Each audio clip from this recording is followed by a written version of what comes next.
Let me ask you a question that might make you uncomfortable. Do you consider yourself a good person? If I asked you to define why you are good, what would you say? Most people, if they are honest, would answer with a list of things they do not do. I'm a good person because I don't kill, I don't steal, I don't get into fights, I don't raise my voice, I don't offend anyone, I follow the rules. We have defined morality by negation. We have convinced ourselves that virtue is the absence of vice. We believe that if we simply remove the claws, the fangs, and the aggression from a man, what remains is an angel. But this is a lie. And it is not just a small lie. It is the fundamental lie that is making you weak, anxious, and dangerously resentful. This is the myth of the nice guy. To understand why this is a myth, we have to look at nature. Imagine a rabbit in a forest. This rabbit has never hurt anyone. It has never killed a wolf. It has never attacked a bear. It is gentle. It is harmless. And it runs away from conflict. Now, ask yourself, is the rabbit virtuous? Is the rabbit a good creature because it doesn't kill? The answer is no. The rabbit is not virtuous. The rabbit is simply harmless. It does not refrain from killing because it chooses peace. It refrains from killing because it is incapable of violence. It has no choice. Its goodness is actually just biological incompetence. Now, imagine a wolf. A wolf has the power to tear a throat out. It has the capacity for aggression, for dominance, for violence. If that wolf, conscious of its power, chooses to sit calmly by your side and protect you, that is virtue. Virtue requires capacity. You cannot be good if you are not dangerous. If you are not dangerous, you are merely irrelevant. This distinction is crucial because we live in a society that has confused harmlessness with goodness. From the moment you entered the school system, you were conditioned to believe that your aggression was a defect. You were taught that your competitive drive, your anger, and your darker impulses were things to be medicated, suppressed, or shamed into non-existence. You were told to be nice, to play safe, to not make a scene. We are raising a generation of men and women who believe that the highest moral virtue is to be inoffensive. But there is a heavy psychological price to pay for this castration of the soul. Friedrich Nietzsche, the philosopher who stared deepest into the abyss of human morality, warned us about this over a century ago. He called it slave morality. Nietzsche observed that those who were weak, those who lacked the power to conquer or assert themselves, developed a clever psychological trick to feel superior. They took their weakness and rebranded it as holiness. They couldn't take revenge. They called it forgiveness. They were too afraid to act. They called it patience. They were submissive. They called it obedience. By doing this, the weak man gets to feel morally superior to the strong man. He tells himself, "I am not a coward. I am just a good, civilized person." But deep down, in the darkest corners of his subconscious, he knows the truth. He knows that he is nice, not because he loves his neighbor, but because he is terrified of conflict. He smiles when he wants to scream. He agrees when he wants to object. He apologizes when he has done nothing wrong, and this constant low-level betrayal of his own reality creates a poison. This poison is called resentment. Look around you. Look at the nice guys in your life. Look at the people who never say no, who are always accommodating, who always turn the other cheek. Are they happy? Are they at peace? Or do you sense a vibrating tension underneath their skin? Do you see the passive aggression? The sudden, inexplicable outbursts of rage over small things? The nice guy is a ticking time bomb. Because he has denied his capacity for darkness, he has lost control over it. He thinks he has killed the monster inside him, but he hasn't. He has just locked the monster in the basement and thrown away the key. And down there in the dark, the monster is starving. It is growing twisted. It is growing bitter. The man who integrates his aggression can use it as fuel. He can use it to defend his family, to build a business, to conquer a goal. His anger becomes a sword he can draw when necessary and sheath when the battle is done. But the man who denies his aggression, the man who tries to be purely good, he eventually becomes possessed by the very evil he tries to hide.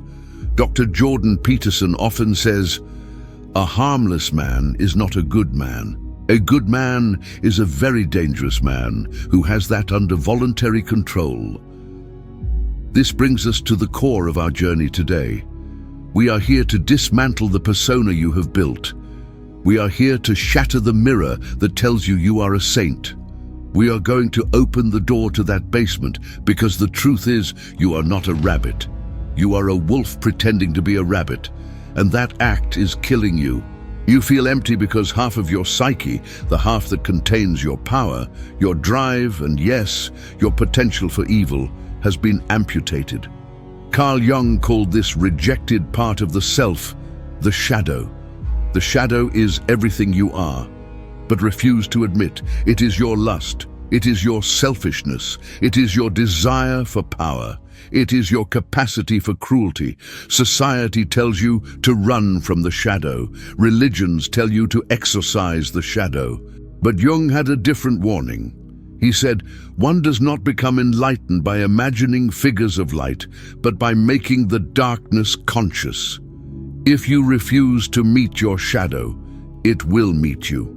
And when it does, it will not come as a friend. It will come as a demon that destroys your life. It will manifest as addiction. It will manifest as depression. It will manifest as the sudden destruction of your relationships." So the question is no longer, are you a good person? The question is, are you brave enough to see the monster in the mirror? Because until you can look at the capacity for absolute evil within your own heart and say, "Yes, I am capable of that," you are not safe, you are not virtuous, you are just a child playing hide and seek with a dragon. And the dragon is waking up. In the next chapter, we are going to look at how this split happens. We are going to examine the birth of the mask you wear every day and the heavy price you pay for keeping it glued to your face. We are going to find out what you did with your anger. So, how did this happen? How did you transform from a creature of instinct and power into a polite, anxious, harmless observer of your own life? You were not born this way. Look at an infant. A baby is not a nice guy. A baby is a raw force of nature. When a baby is hungry, it screams. When it is angry, it strikes out. When it wants something, it demands it with absolute entitlement. A child has no concept of politeness. It is whole. It is entirely integrated. Its inside matches its outside. But then the training begins. It starts very early, and it starts with the people who love you the most. Your parents, your teachers, your society. They have a job to do. Their job is to civilize you. Their job is to make you fit into the machine. And the tool they use is conditional love. Very quickly, the child learns a terrifying lesson. If I am all of myself, I will be abandoned. You learned that certain parts of you were good and brought you smiles, candy, and praise. But other parts of you, your anger, your selfishness, your sexual curiosity, your loud voice, were bad. They brought scowls, punishment, and the withdrawal of affection. The child, terrified of abandonment, makes a decision. A split occurs in the psyche. It is the first great trauma of the human soul. You look at the parts of yourself that society hates, and you say, "I cannot be this. I must get rid of this." But here is the problem with the human mind. You cannot delete a part of your soul. Energy cannot be destroyed. It can only be displaced. So, where did those parts go? Imagine your mind is a house. Upstairs in the living room, everything is clean. The furniture is nice. The lights are bright. This is where you receive guests. This is where you smile and say, "I'm fine, thank you." Jung called this the persona. The word persona comes from the Latin word for mask, the mask worn by actors in ancient Greece to project a character. The persona is not you. It is the public relations department of your ego. It is the carefully curated Instagram feed of your personality. It is the nice guy. But the house has a basement, a dark, locked, soundproof basement. And every time you felt an impulse that didn't fit the mask, you didn't delete it. You shoved it down the stairs and locked the door. When you were 5 and you wanted to punch your brother, but you smiled instead, you threw the aggression into the basement. When you were 15 and felt a sexual urge that shamed you, you threw the lust into the basement. When you were 25 and wanted to tell your boss to go to hell, but you said, "Yes, sir," you threw your dignity into the basement. Robert Bly, the poet and leader of the men's movement, described this as the long bag. He said we spend the first 20 years of our lives stuffing everything we don't like into a bag we drag behind us. By the time we are 30, the bag is a mile long. It is heavy. It is dragging us down. This creates the fundamental exhaustion of the modern man. Why are you so tired? Why, even when you sleep 8 hours, do you wake up drained? Because repression takes energy. Imagine trying to hold a giant beach ball underwater. It takes constant, muscular effort to keep it submerged. If you relax for 1 second, the ball shoots up to the surface. You are spending 50%, 60%, maybe 80% of your psychological energy just holding the door of that basement shut. You are wrestling with yourself 24 hours a day. No wonder you have no energy for your dreams. No wonder you have no drive. All your power is being used to police your own mind. But the tragedy is deeper than just exhaustion. The tragedy is that you have forgotten that the basement exists. You have worn the mask for so long that the mask has stuck to your face. You actually believe that you are the persona. You look in the mirror and think, "This is me. I am just a nice, quiet person." You have forgotten the wolf. You have forgotten the scream. But the things in the basement, they have not forgotten you. And here is the rule of the shadow. What you repress does not die. It grows, and it does not grow into something healthy. It rots. Aggression, when integrated, becomes courage. But aggression repressed in the basement turns into resentment. Sexuality, when integrated, becomes passion and connection. But sexuality repressed in the basement turns into perversion and obsession. The sweet little boy, who was never allowed to be angry, grows up into the passive-aggressive man who destroys his marriage with silence. The disciplined student who was never allowed to fail grows up into the neurotic perfectionist who has a nervous breakdown at 40. The persona is thin, it is brittle, it is a shell, and the pressure from below is building up. You feel it, don't you? That sudden flash of irritation when someone cuts you off in traffic, that dark thought that jumps into your head when you stand on a high ledge, that strange envy you feel when you see a bad guy in a movie doing whatever he wants. That is the banging on the floorboards. That is the shadow demanding to be let up. But because you don't know who is down there, you project those faces onto the world. And this is the most dangerous trick of the mind. Because we cannot bear to look at our own darkness. We see it in everyone else. In the next chapter, we are going to explore the mirror of hate.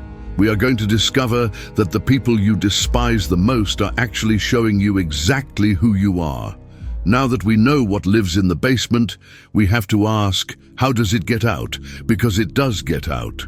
The walls of the mind are porous. The shadow is like steam. If it cannot escape through the chimney, it will find the cracks in the windows. And the biggest crack in your psyche is a mechanism called projection. Carl Jung famously said, the psychological rule says that when an inner situation is not made conscious, it happens outside, as fate. Let me translate that. If you do not face the monster inside you, you will start seeing monsters everywhere around you. Think of your mind like this film projector. The film reel is your subconscious. It contains all the images, urges, and traits that you have shoved into the basement. Your arrogance, your greed, your cruelty, your power. But you cannot look at the reel directly. It is too painful. It destroys your nice guy, self-image. So, what do? You switch on the light. You project those images onto the people around you. This is the mirror of hate. Have you ever met someone who annoyed you instantly?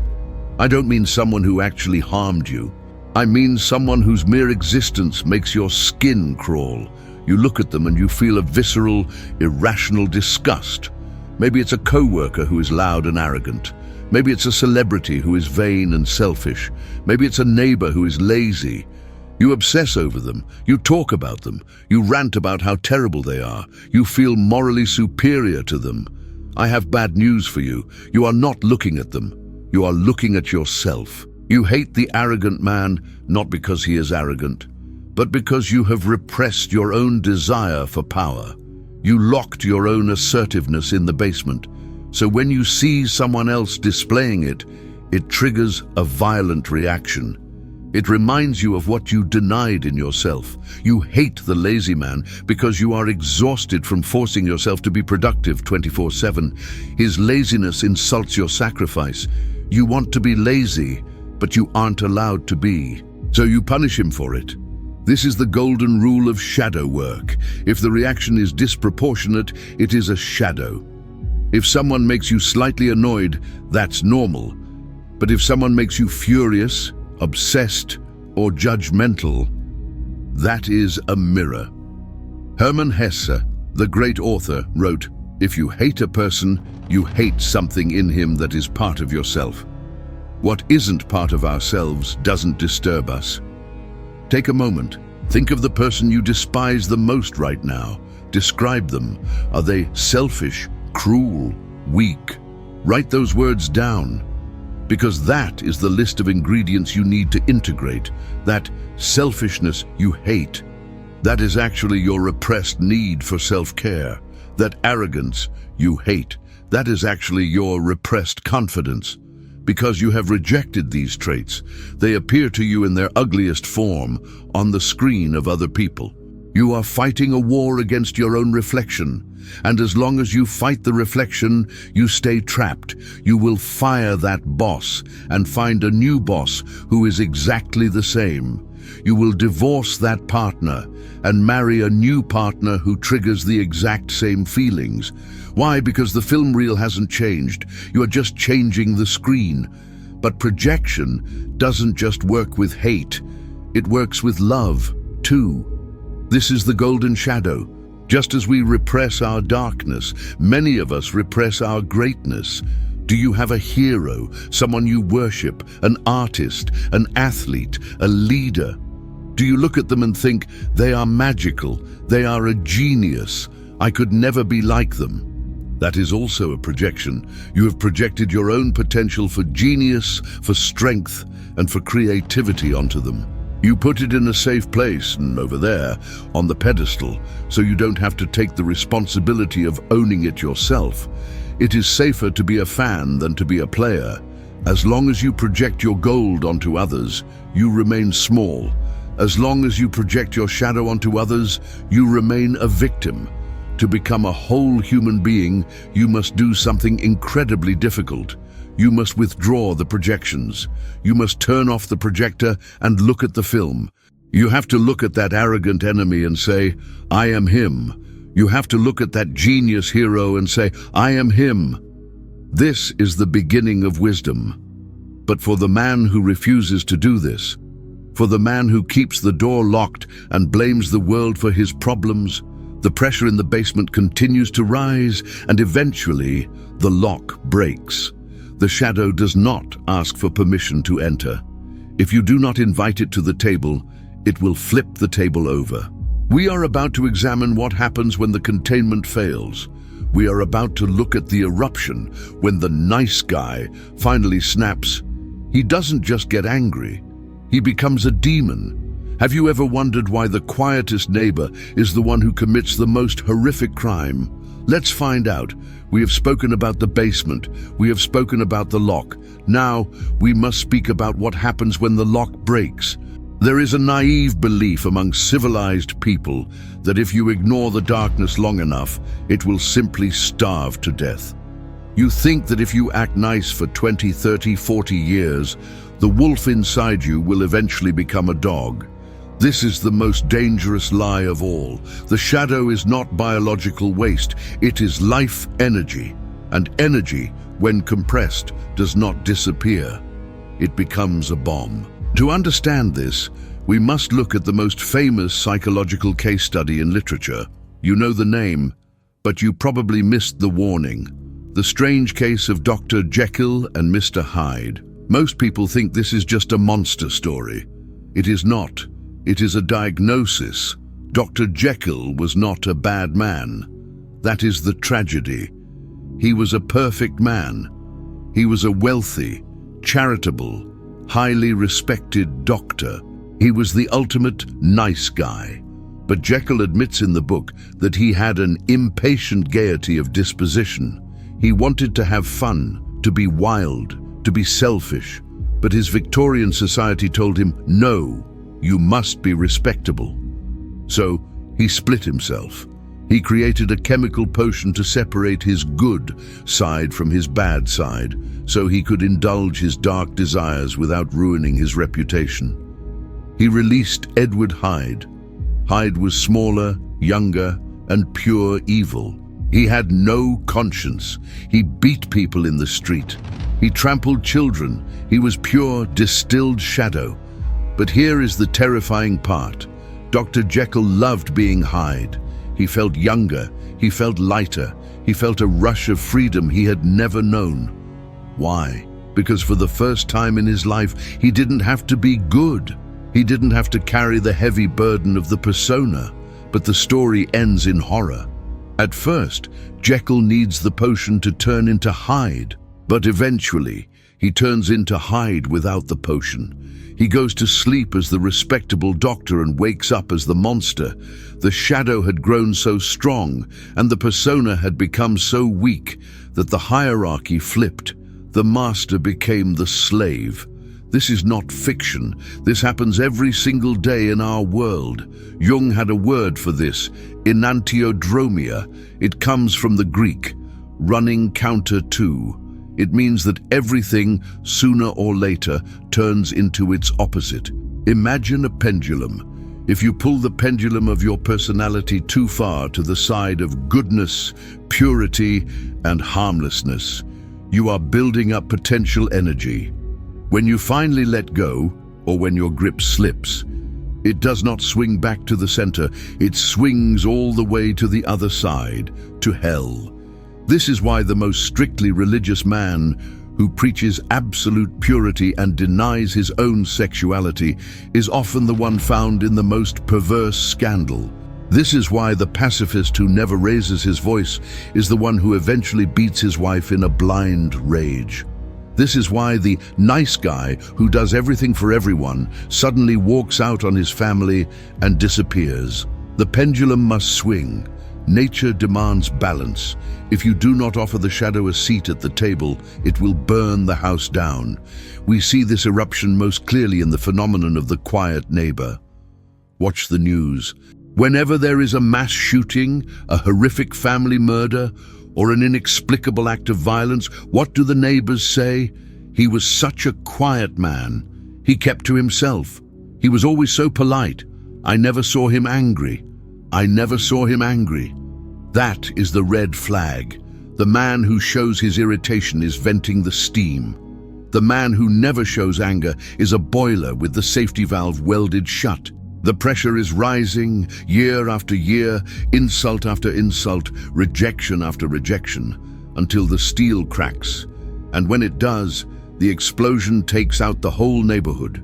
This is the state of possession. When the eruption happens, you are no longer in the driver's seat. The shadow takes the wheel. Have you ever been blind with rage? Have you ever said, I don't know what came over me? or I wasn't myself. You are wrong. That was you. That was the you that you locked in the basement, finally breaking out to breathe. We see a micro version of this every Friday night in bars all over the world. Alcohol is a depressant. It lowers the inhibitory function of the prefrontal cortex. It effectively unlocks the basement door. We all know the mean drunk. Sober, he is the sweetest, most timid guy in the office. But give him 4 whiskeys, and he is looking for a fight. He is insulting his friends. He's aggressive. Where did that come from? Was it in the whiskey? No.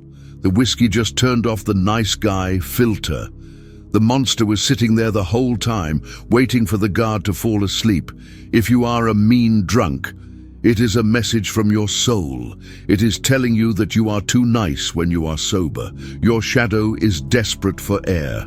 This is the danger of living a life of repression. You are not building virtue. You are building a demon. And the older you get, the heavier the door becomes. This is why we see the midlife crisis. A man spends 40 years doing what he is told. He follows the rules. He suppresses his desires. He smiles when he wants to scream. And then, around age 45, the persona cracks. He realizes, I have lived half my life for other people. The shadow erupts. He blows up his marriage. He quits his job. He buys the sports car. He acts like a teenager. Society mocks him. But psychologically, it is a desperate attempt by his soul to live the unlived life before he dies. But it doesn't have to be this way. The eruption is only inevitable if the separation is total. Dr. Jekyll's mistake was not that he had a dark side. His mistake was thinking he could get rid of it. He tried to separate the two natures, and in doing so, he created a war he could not win. You cannot kill Mr. Hyde, but you can invite him in for a drink. You can acknowledge him. You can negotiate with him. You can say, I see you. I know you are angry. I know you are hungry. Let's find a way to feed you that doesn't destroy our life. However, for most of us, looking at our own personal darkness is hard enough. But what happens when we zoom out? What happens when a whole nation of nice guys decides to follow a leader who acts out their shadow for them? What happens when ordinary men just like you, are given permission to unlock the basement door? You might think, I could never do terrible things. I am not a Nazi. I am not a monster. In the next chapter, I am going to prove you wrong. We are going to look at ordinary monsters, and you will realize that the line between you and a war criminal is much thinner than you think. Let's play a mental game. Imagine I put you in a time machine and sent you back to Germany in 1939. Who would you be? Be honest. When you watch movies about World War II, who do you identify with? You identify with the hero. You identify with the resistance fighter hiding in the attic. You identify with the brave soldier storming the beach. You tell yourself, if I was there, I would have stood up. I would have said no. I would have protected the weak. I am sorry to break your heart. But statistically, you are lying. If you were born in Germany in that era, conditioned by that society, and fed that propaganda, the mathematical probability is that you would not have been a hero. You would have been a Nazi.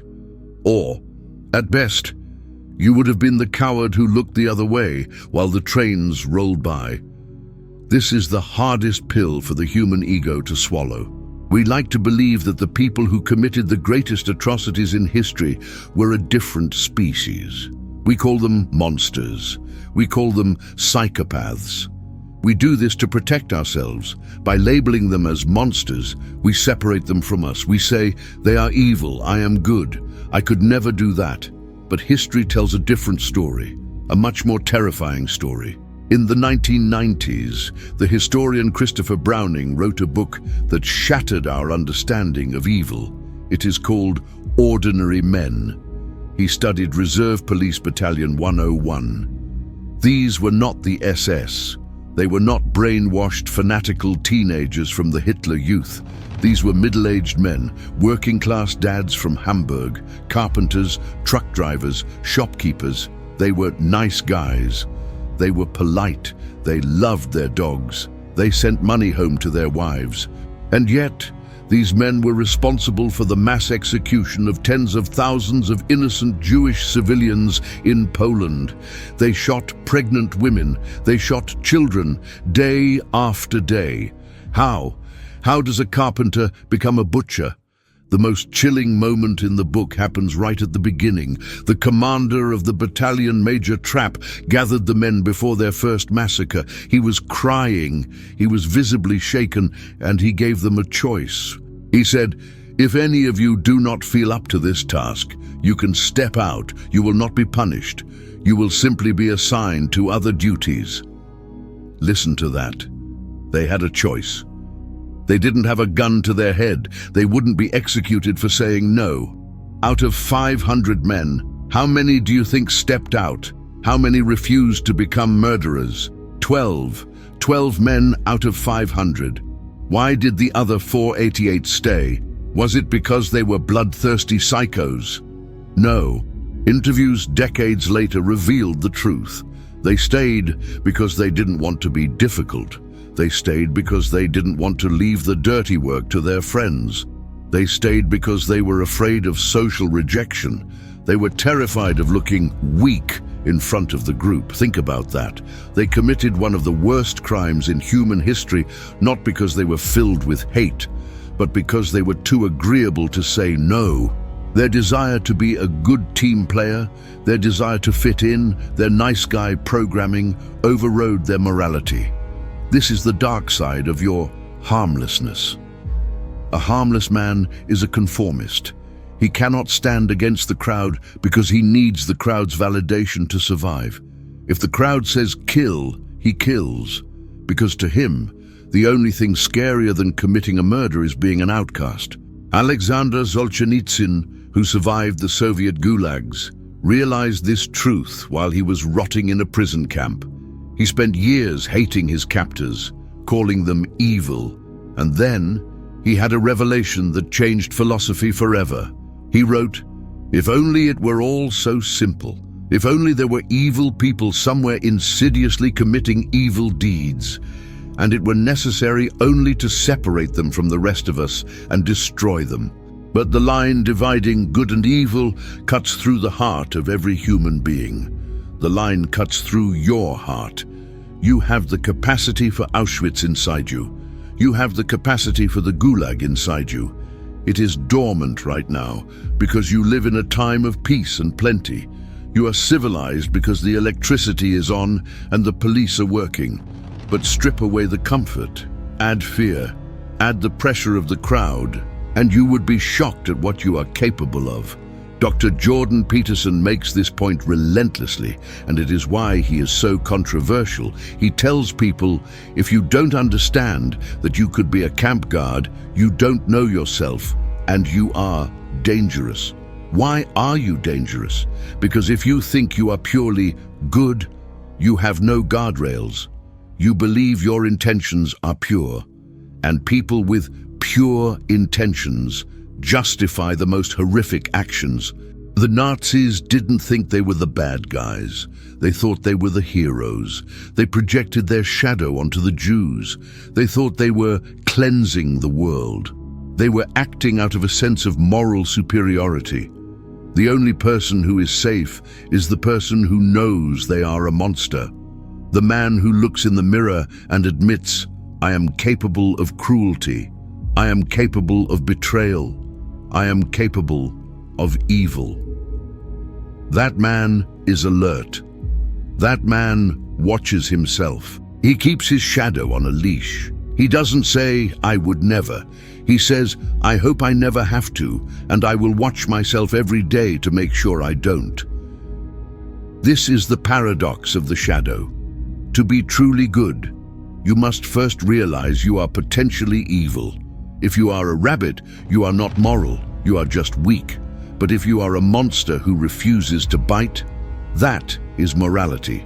So, Stop pretending you are the hero of the movie. Accept that you are the villain who has the opportunity for redemption. This is a heavy weight to carry. It is painful to look at your hands and see the potential for blood. But this realization is not the end. It is the beginning of your power.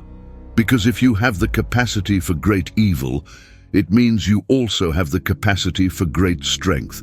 The same fire that burns the village is the fire that keeps the family warm. The difference is not the fire. The difference is the control. How do we take this dark energy, this capacity for violence, for selfishness, for dominance, and turn it into gold? How do we stop repressing the shadow and start using it? In the next chapter, we are going to learn the art of integration. We are going to learn how to find the gold in the dark. So here we are. You have met the monster. You have realized that you are capable of terrible things. Now, what do? Do you kill the monster? Do you lock the door tighter? No, you harness it. This is the great secret that the nice guy never learns. He thinks the shadow is only filled with demons. He thinks it is just a trash can for his sins. But Carl Jung discovered something profound. He said, the shadow is 90% pure gold. Think about what you threw into that basement when you were a child. Yes, you threw away your cruelty, but you also threw away your aggression. And what is aggression? Aggression is the energy to move forward against resistance. It is the fuel of ambition. It is the drive to conquer, to build, to protect, to win. Without aggression, you are impotent. You cannot negotiate a raise. You cannot defend your family. You cannot finish a difficult project. You threw away your selfishness. And what is selfishness? It is the instinct for self-preservation. It is the ability to say, this is mine, this is my time, this is my boundary. Do not cross it. Without a healthy dose of selfishness, you become a doormat. You are eaten alive by the demands of others. You threw away your sexuality. And what is sexuality? It is the creative life force itself. It is passion. It is vitality. It is the spark of art and connection. Without it, you are gray. You are lifeless. When you repress the shadow, you are not just cutting off the bad parts. You are cutting off the power supply of your personality. This is why nice guys finish last. Not because the world is unfair, but because they are running on 10% battery power. They are trying to win a race with the parking brake pulled up. So, how do we get the power back without becoming a monster? This process is called integration. Integration does not mean acting out. Acting out is when the shadow possesses you, Mr. Hyde.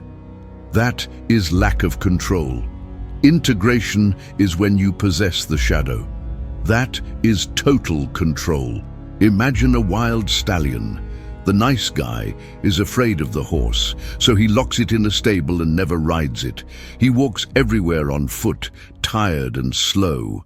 The criminal lets the horse run wild, and it tramples the village. The integrated man breaks the horse. He mounts it. He holds the reins.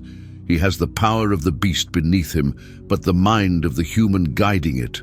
He can ride farther and faster than anyone else because he is using the animal energy to serve a higher purpose.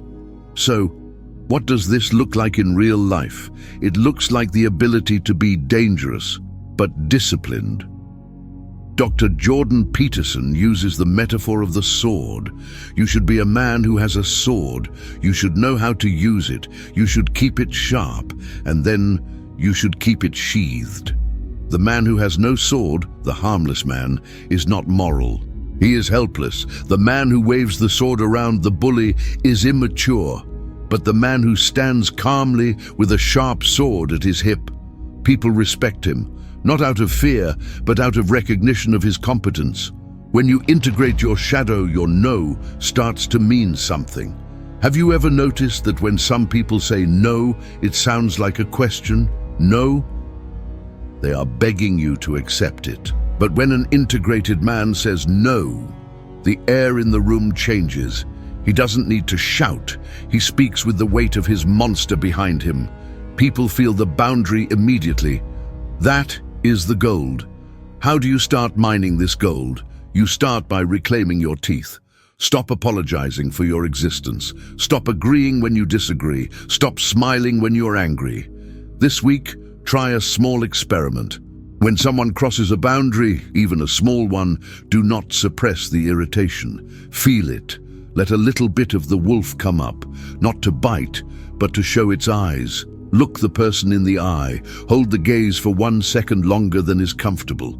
Speak your truth without a smile. I will not do that. I don't agree. Don't speak to me that way. You will feel a rush of adrenaline. That is fear leaving the body. That is the shadow coming up to serve you. You will be shocked by the result. You expect people to attack you, but usually they don't. They step back, they apologize, and strangely, they respect you more.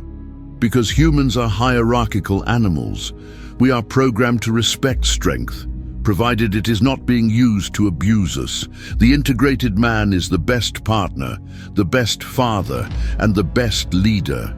Why? Because he is safe. You cannot feel safe with a weak man because he cannot protect you from the world. You cannot feel safe with a purely evil man because he will hurt you. But a man who has teeth and chooses not to bite you is the ultimate sanctuary. This transformation changes your creativity too. Great art does not come from the polite persona. It comes from the deep, chaotic, passionate shadow. If you are a writer, a musician, an entrepreneur, you need access to your obsession. You need access to your dark drive to conquer the market or break the rules. Steve Jobs, Michael Jordan, Picasso, these were not nice guys. They were integrated men. They had massive shadows, and they funneled that darkness into their work. They turned the lead of their neurosis into the gold of their legacy. This is the goal of alchemy. To take the base matter, the dirt, the grime, the anger, and transmute it. But be warned, when you start integrating your shadow, some people will not like it. The people who benefited from your weakness will hate your new strength. The people who used you as a doormat will be shocked when the doormat stands up. You will lose friends. You will upset the status quo. Let them go. You are shedding the skin of the child. You are stepping into the skin of the adult. And the adult is not afraid of the dark. The adult carries the dark within him as a source of nuclear power. So we have the map. We know the danger. We know the potential. How do we put it all together? What does the final product look like? In our final chapter, we will paint the portrait of the whole man. We will define the ultimate goal of human psychological evolution, not perfection, but wholeness. We have reached the end of the descent, and now we must rise. The journey we have taken today is not just about psychology. It is about the fundamental structure of reality. We live in a world that sells you perfection. Social media sells you the perfect body. Religion sells you the perfect soul. Politics sells you the perfect society. But perfection is a trap. Perfection is sterile. Perfection is dead. A marble statue is perfect, but it cannot bleed, it cannot love, and it cannot grow. Nature does not desire perfection. Nature desires wholeness. Carl Jung left us with an image that sums up everything we have discussed. It is the image of the tree. He wrote, "No tree, it is said, can grow to heaven unless its roots reach down to hell." Look at that image.